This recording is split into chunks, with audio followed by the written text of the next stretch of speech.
Big breaking, আর অপেক্ষা নয়, আজকের দিনই কংগ্রেসের জন্য সময়সীমা নির্দিষ্ট হলো বামফ্রন্টের বৈঠকে। আইএসএফের অতিরিক্ত আসনে দাবি মানা সম্ভব নয়, শরিকরাও আসন ছাড়বে না। ফ্রন্ট চেয়ারম্যানের সঙ্গে বাম শরিকদের বৈঠকে এমনই তথ্য উঠে এলো বলে সূত্রে খবর।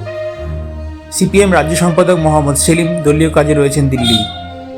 তিনি ফেরার পরই প্রার্থী তালিকা ঘোষণা করতে পারে বামফ্রন্ট। বামফ্রন্টের মিটিং হলো, প্রার্থী তালিকা এখনো পর্যন্ত আপনারা প্রকাশ করতে পারলেন না। মোটামুটি কি আলোচনা হলো?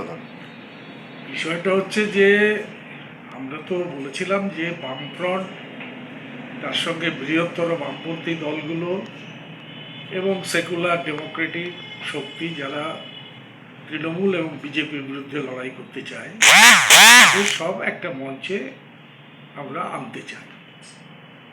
এখন সেই রাজনীতিকে বাস্তবে রূপায়ণ করতে গেলে অন্য দলগুলোর মতামত দরকার হয়। কিন্তু এবারে দেখা যাচ্ছে যে কংগ্রেস অত্যন্ত দুনৌকি পা দিয়ে চলছে। তারা এখনো পর্যন্ত সিদ্ধান্ত নিতে পারলই না যে তারা কাদের সঙ্গে থাকবে। আইএসএফ সে একটা নতুন দল, তারা তো নানাভাবে কাগজে বলে বেড়াচ্ছে, কোথাও 10টা সিট, কোথাও 17টা সিট, কোথাও 7টা সিট। এই যে একটা অবস্থা, এই অবস্থাতে বামফ্রন্ট আর কতদিন অপেক্ষা করবে? আমরা এই কথা বলেছি আমাদের চেয়ারম্যান বিমান বসুকে, যে এটা বামফ্রন্টের ক্ষতি হচ্ছে, সমস্ত দেওয়াল দখল হয়ে যাচ্ছে, আমাদের প্রস্তুতি নিতে তো অসুবিধা হচ্ছে। ফলে একটা জায়গায় দাড়ি টানা দরকার। কংগ্রেস হয় আসুক, আসবে কি আসবে না পরিষ্কার করুক, এবং সেটা এক সময় নির্দিষ্ট হয়েছিল যে ফেব্রুয়ারি মাসের মধ্যে আমরা এটা ক্লিঞ্চ করে ফেলি। কিন্তু এখন দেখা যাচ্ছে আজকে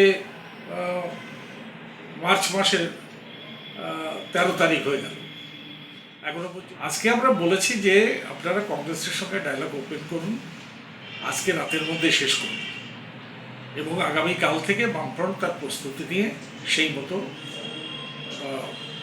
অগ্রসর হওয়ার পথ প্রশস্ত। আর অপেক্ষা করা যায় না, আর অপেক্ষা করলে বামফ্রন্ট নিজে ক্ষতিগ্রস্ত হয়ে যাবে। ফলে এই কথা আমরা পরিষ্কার করে বলছি। আপনারা কি নতুন কোনো আসন ছাড়বেন, বা আপনাদের যে 3 শরিক রয়েছে? আমাদের পার্টি 3টে আসনে লড়ে, এবং এটা 42টা আসনের মধ্যে 3টে আসন। এর অনেক লম্বা ইতিহাস আছে। আমরা যখন বামফ্রন্টে এসেছিলাম তখন আমাদের অনেকটা মাথা নিচু করে ছোট হয়ে আসতে হয়েছিল, কিন্তু আমাদের শক্তির রিপ্রেজেন্টেশন এই 3টে আসনের মধ্যে আমরা পেয়েছিলাম বলে আমরা মনে করি না। সেটা অনেক অংশে সিপিআইএমও স্বীকার করেছে অতীতে। আজকে এসে দাঁড়িয়ে এই অবস্থাতে 3টে আসন ছেড়ে কোনো রভা করার কোনো প্রশ্নই আসে না সিপিআইয়ের ক্ষেত্রে। আমরা 3টে যে আমাদের অ্যালোটেড আসন, আমরা বেশি চাইছি না, আমরা যে 3টে অ্যালোটেড আসন সেই 3টেই লড়ব।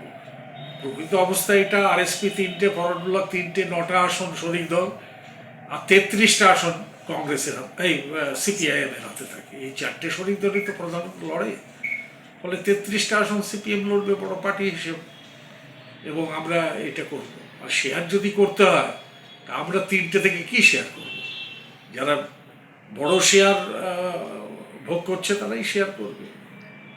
আর আইএসএফ এর এই যে দাবি, এই গত কয়েকদিনের মাত্র একটা দল, কি বলবেন? আমি বলছি এটা দলই না, এটা গত কয়েক বছর এদের উত্থান হয়েছে।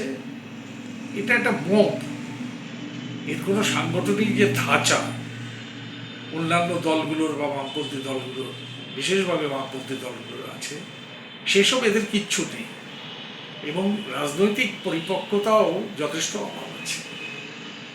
তা সত্ত্বেও আমরা মনে করেছিলাম যে ওরা যদি নিজেদের শক্তি বিবেচনায় করতে পারে এবং বামফ্রন্টের সঙ্গে আসতে চায়, তারা রিপ্রেজেন্ট করুক, কিন্তু তার তো একটা লিমিটেশন আছে। সীমাহীন কোনো দাবি নিয়ে বামফ্রন্টের মধ্যে অবস্থান করা সম্ভব না। তার কারণে আরএসপি, ফরওয়ার্ড ব্লক, সিপিআই এরা দীর্ঘকালে 47 বছর ধরে এই ফ্রন্ট চলছে। তাদেরকে উপচে গিয়ে কেউ একজন হঠাৎ করে তৈরি হওয়া দল একটা সমঝোতার মধ্যে আসবে, সেটা বাস্তবে সম্ভব। আপনারা দেখছেন নিউজ প্রাইম টাইমস। সঙ্গে থাকুন এবং দেখতে থাকুন নিউজ প্রাইম টাইমস।